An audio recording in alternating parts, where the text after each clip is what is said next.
कर उसके बाद रिटायर्ड होकर खेती बाड़ी में अपनी बाकी जिंदगी बिता रहे श्रीधरन नायर अभी हम उन्हीं के खेतों में खड़े हैं। 30 साल तक मैंने वकालत की है। जिंदगी के हर वक्त में कोर्ट में खड़े होकर मैंने सच को झूठ बनाकर और झूठ को सच में बदलकर ऐसी जिंदगी से मैं तंग आ गया हूँ।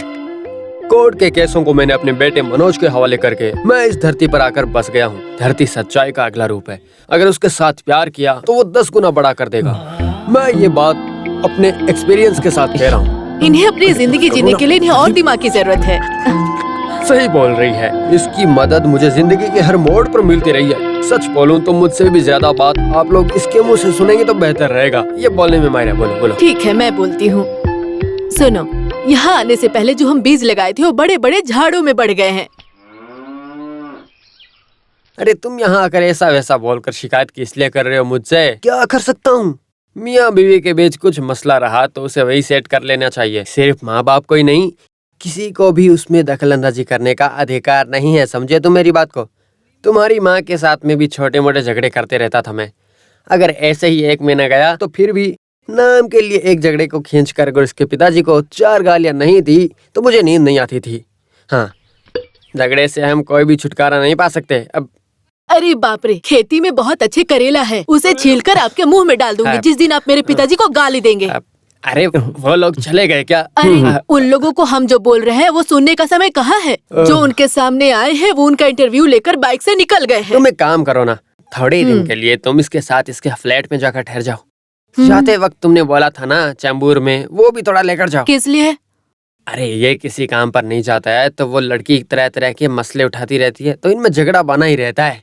अगर तुम रही तो कुछ बातें करके सुलझा सकती हो और मैं भी थोड़ा चैन से बिना उस टेंशन की खुशी से जी सकता हूँ। तो फिर मेरा जान तो बस वही निकल जाएगा।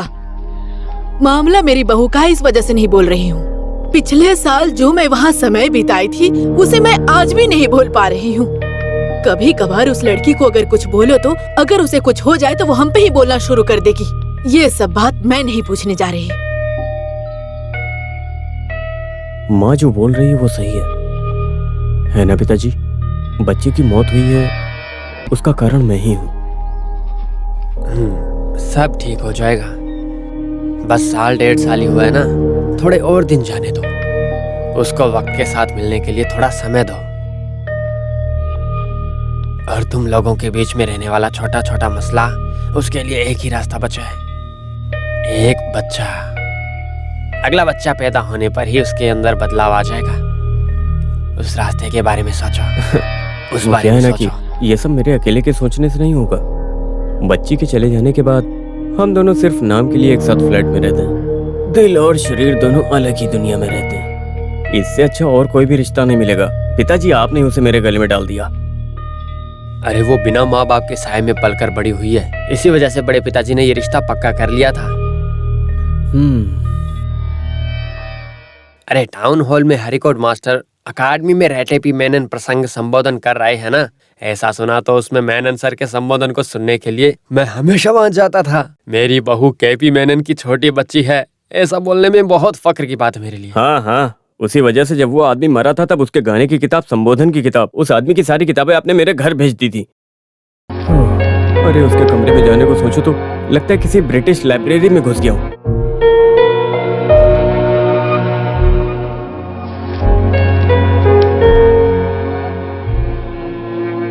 यह तो बहुत अच्छी बात है ना मनोज। अरे 4 अक्षर पढ़ने वाली उस देवी को लेकर खुश हो जाना चाहिए ना तुम्हें। उसे छोड़ो, एक साथ मिलकर खुशी से जीने के अलावा उसे छोड़कर अभी क्या परेशानी है? हेलो प्रिया, कहाँ चली गई थी तुम? अरे शाम को 6 बजे से तुम्हारा फोन ट्राई कर रहा हूँ। अरे तुम्हारे पास इतना भी टाइम नहीं है कि तुम मुझे फोन कर सको? अरे जो काम करना है उस काम को खत्म करके शॉप में, बार में, जहाँ चाहो वहां चली जाओ। हेलो, नहीं तो मेरी जूनियर होने का नाम लेकर मेरे ऑफिस में मत आना। क्या तुम्हें सुनाई नहीं दे रहा है? ठीक है, मैं बाहर आता हूँ, यहाँ रेंज थोड़ा कम है। हेलो प्रिया, तुम्हें सुनाई दे रहा है? हाँ, तुम और राजेश्वरी उस कॉम्पनसेशन के लिए मेरी पूरी फाइल को रेडी रखना। कल अपीयर करना होगा। Okay, good night. प्रीवियन है, एक काम ठीक से करने को बोला नहीं करता है। शाम होते ही उसको दारू पीने के अलावा और कुछ समझ ही नहीं आता है। उसको समझा कर थक चुका हूँ। तुम अभी तक सोने नहीं गई? आजकल कुछ ज्यादा ही चर्बी चढ़ गई है ना तुमको। अरे अरे इस तरह तुम्हारी माँ मुझसे बात करती तो अब तक उसके दांत में तोड़ के उसके हाथ में दे देता। औरत के ऊपर हाथ उठाना मर्दांगी नहीं होती है। वैसे हाँ। अभी मैं क्या करूं, कैसे हैंडल करूं ये सब? तुम कुछ भी हो, अभी वहां जाओ, कल मैं वहां आता हूँ, देखते हैं वो क्या बोलती है। किस लिए? सिर्फ एक तरफ के फैसले को सुनकर हम फैसला नहीं सुना सकते है ना। नहीं तो 5 मिनट यहीं रुको, मैं अभी आता हूँ, बस अभी आया।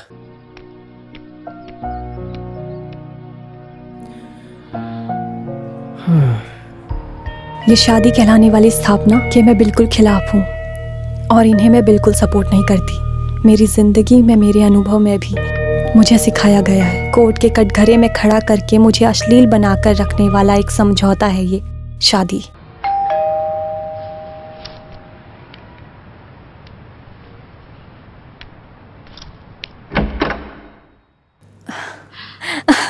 ये क्या अचानक से? अरे एक फोन करके बोलना चाहिए था ना मनोज, मैं खाने के लिए कुछ बनाकर रखती। पिताजी आइए ना। क्या बात, माँ को साथ नहीं लेकर आए? अरे वहाँ उसे सांस लेने के लिए भी वक्त नहीं है। जब ये आया था तो मैं सिर्फ साथ में निकल पड़ा और कुछ नहीं। अरे माँ से मिलकर बहुत दिन हो गए। अगर पता होता कि मनोज वहाँ जा रहा है तो मैं भी साथ आती। पिताजी आप बैठिए, मैं चाय लेकर आती हूँ। मनोज आप खाने के लिए कुछ लेकर आइए। वो भी ठीक है, मुझे थोड़ी भूख भी लग रही है, तुम जाकर ले आओ। अरे नहीं, अगर मैं यहाँ नहीं रहा तो वो। तो फिर तुम यहाँ ठहरो, मैं जाकर ले अरे आता हूँ। नहीं।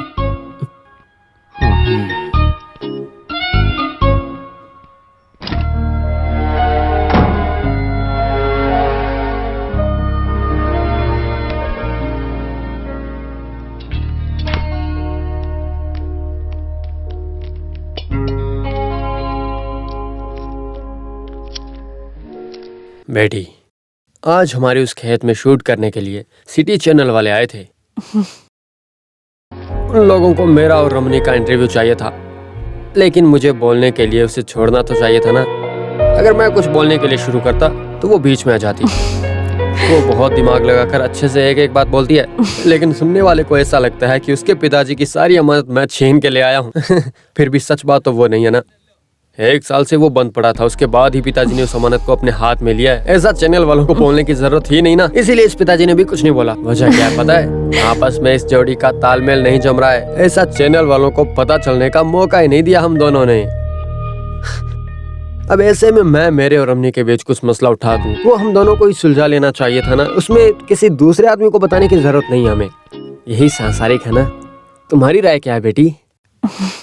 मनोज आपके पास शिकायत लेकर आया था ना? अरे शिकायत कुछ भी नहीं थी। उसकी चिंता भरी बात को सुनकर तो मैं बोला कि अपनी बेटे की तरफदारी सुने बिना मैं तुम्हारी बात पर यकीन कैसे कर सकता हूँ, बताओ। बेटी तुम बोलो, उस दिन क्या हुआ था? उस दिन फोन को खींचकर जमीन पर तोड़ने जैसा कुछ हुआ था?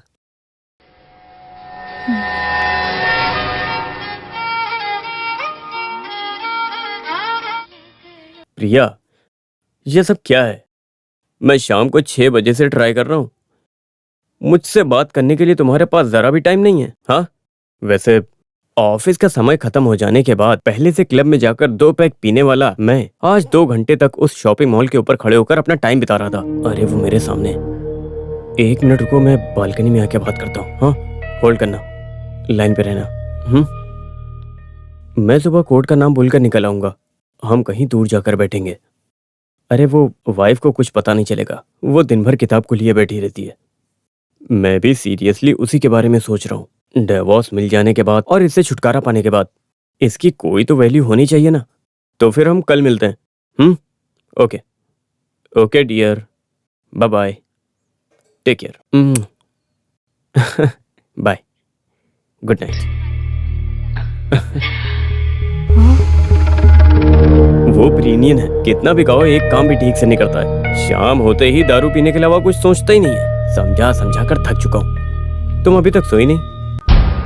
कुछ ज्यादा ही चर्बी चढ़ गया ना आजकल। अरे अरे पिताजी, आप जा रहे हैं? मैं आपके लिए खाना लाया था। खाने के लिए? अब वैसे कुछ हुआ है क्या वहाँ? तेरे जैसे नालायक पति और बेटे के साथ मुझे रहना ही नहीं है। क्या उससे छुटकारा पा सकते हो? यहाँ रहने की वजह से ही इतना ही समझता हूँ मैं। तुम्हारे यहाँ रहने की वजह से ही सब कुछ हुआ है। कल कोर्ट के बाद सीधे घर पर आ जाओ। हुआ क्या, बताइए तो पिताजी।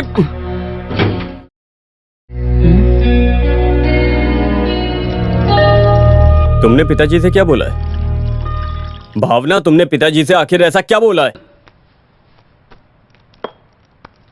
भावना, हम पति पत्नी हैं और हर पति पत्नी के बीच में झगड़ा होता है, और अगर हम अपने झगड़े की बातें किसी और को बताएंगे तो हमारी जिंदगी आगे कैसे चलेगी?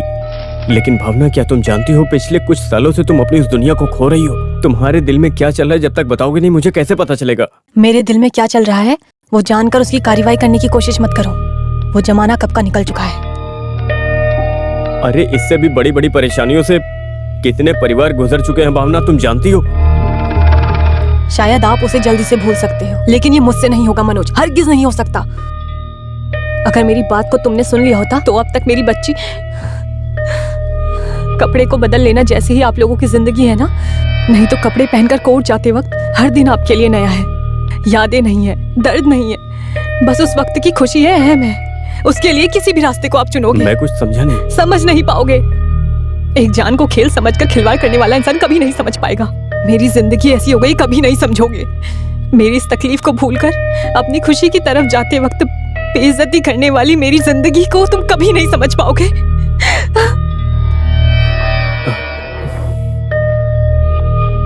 भावना, तुम कहना क्या चाहती हो मुझे बताओ तो सही से।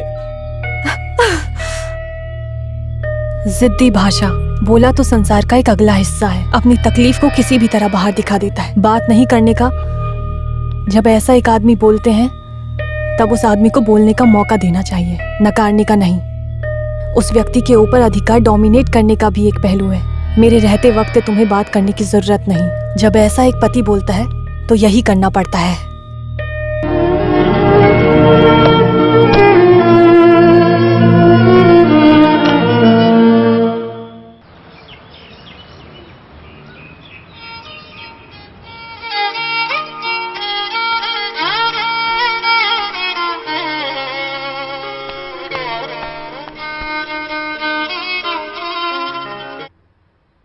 हेलो।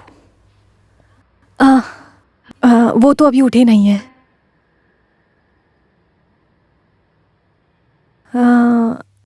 मैं कॉल बैक करने के लिए बोलती हूँ। ओके।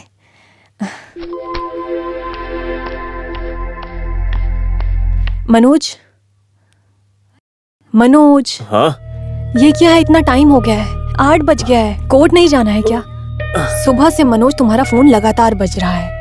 आखिरी में मुझे ही उसे अटेंड करना। ऑफिस से प्रीति का फोन था। आज विशाल नाम के कत्ल के केस का तहकीकात शुरू होने वाला दिन है। सर जल्दी उठे नहीं, ये याद दिलाने के लिए कॉल की थी। जल्दी से नहा धोकर फ्रेश हो जाओ, मैं ब्रेकफास्ट रेडी कर देती हूँ। भावना, मुझे एक डाउट है। तुम जो कल थी वही हो क्या, या मेरे सामने आज जो खड़ी है वो कौन है? इसमें से मेरी भावना कौन सी है? बेकार के सवाल छोड़कर कोर्ट जाने के बारे में सोचो।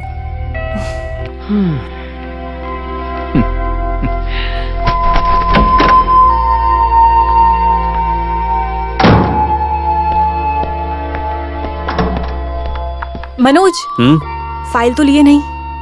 नहीं, उसे वहीं रख दो। खाना खाने आओगे क्या? नहीं, आज वहां पर मुझे काम बहुत है।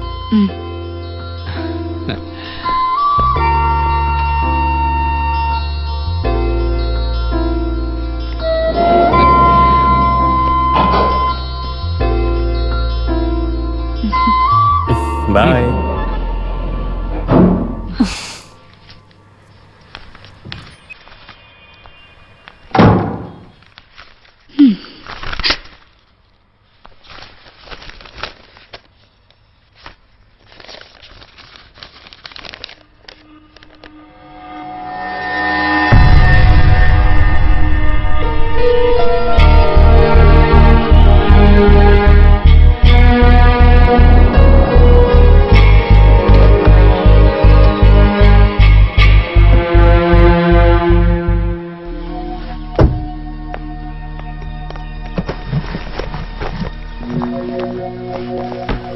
माया,